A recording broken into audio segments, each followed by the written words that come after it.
because the liberals are trying to ruin comedy. In fact, some of them compiled this list of 13 episodes from Seinfeld that are super offensive now. Included on that list is the episode when Jerry was trying to hook up with some Native American babe and was afraid to offend her by saying that he got a dinner reservation and that the tickets to the show that they were going to he got from a scalper. Let's bury the hatchet. We smoke 'em peace pie. You know, it's late. I really should go. I don't blame you, Winona. This episode when Kramer accidentally set a Puerto Rican flag on fire and then was trying to stomp it out is just too offensive today. Hey, there's a guy burning the Puerto Rican flag! Who? Who is burning the flag? This list just goes on and on of all the racist plots that they found in Seinfeld. Looks like you guys forgot about the episode where Jerry dumped a woman after discovering that she had man hands. Oh, that was a good one. Would you like some bread, Jerry? No, thanks. I'm just not hungry. Well, then at least drink your beer. And it's really unfortunate and preposterous because the data fabrication occurred intentionally in the sense that we wanted to find out if they could detect, because we suspected from the very beginning, as we were kind of discussing earlier, that these people who largely work in the humanities are not equipped to do social science, but that's ultimately what they're basically doing. And so we wanted to see if they could detect utterly ridiculous data or data that were clearly cherry-picked, or data, or conclusions, I should say, that were drawn from data that aren't warranted. And so we wrote papers that included, in this case, for example, the dog park paper, just transparently ridiculous data. And in fact, the first draft of that paper, even, we knew the data were so bad that they were probably going to ask to see it. Okay, and we thought that's the end of the road. Okay, so let's go through the papers then.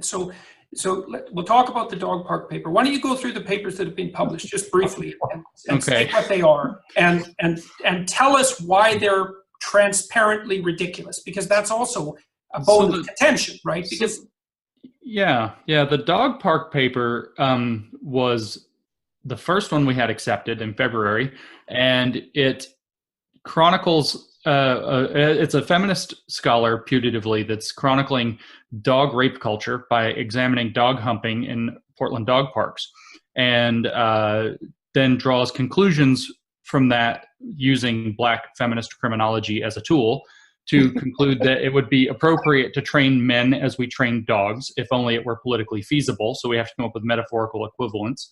And that it concludes that oppression of dogs based on perceived gender is real.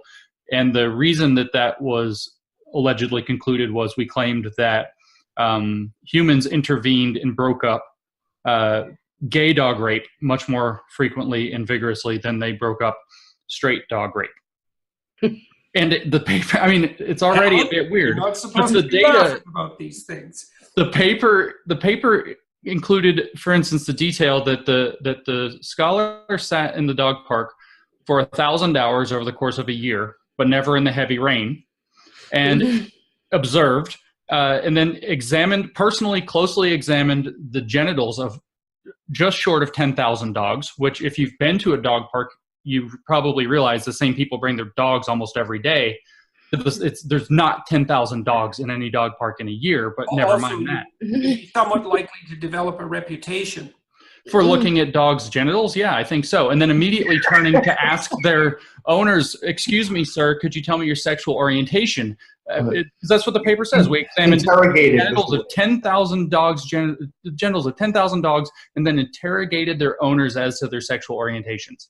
Okay. It includes details that are irrelevant, like whether dogs use the bathroom on other dogs or in the food bowl, the water bowl. It talked about, the way people would break up dog fights, like doing jumping jacks and singing.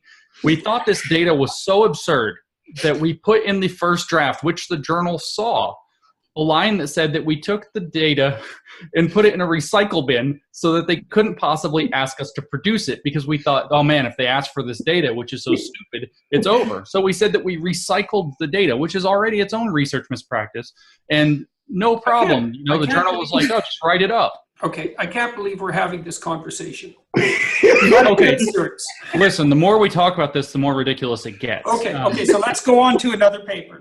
Jesus, that's just unbearable. It's unbearable. Okay, so there was the paper where we argued that if straight men, I'm sorry, it doesn't matter what their race is, if straight men were to anally penetrate themselves with sex toys, they'd become less transphobic and more feminist. Which apparently got picked up. Wants to have that conversation either. You may not want to have that conversation, but this data was this conclusion, which was called a truly marvelous paper and an important contribution to knowledge by one of its reviewers. This paper was published. This paper was based on interviews with 13 men, only 8 of whom were straight. And of course, it was all interview data, and it was just people saying the most ridiculous things about their experience of sticking things in their own butts, and then their feelings about feminism and concern for rape culture and their attitudes about trans people and so on, including one so-called social conservative who was quoted saying he didn't want to take part in some stupid liberal study about sticking things up his butt.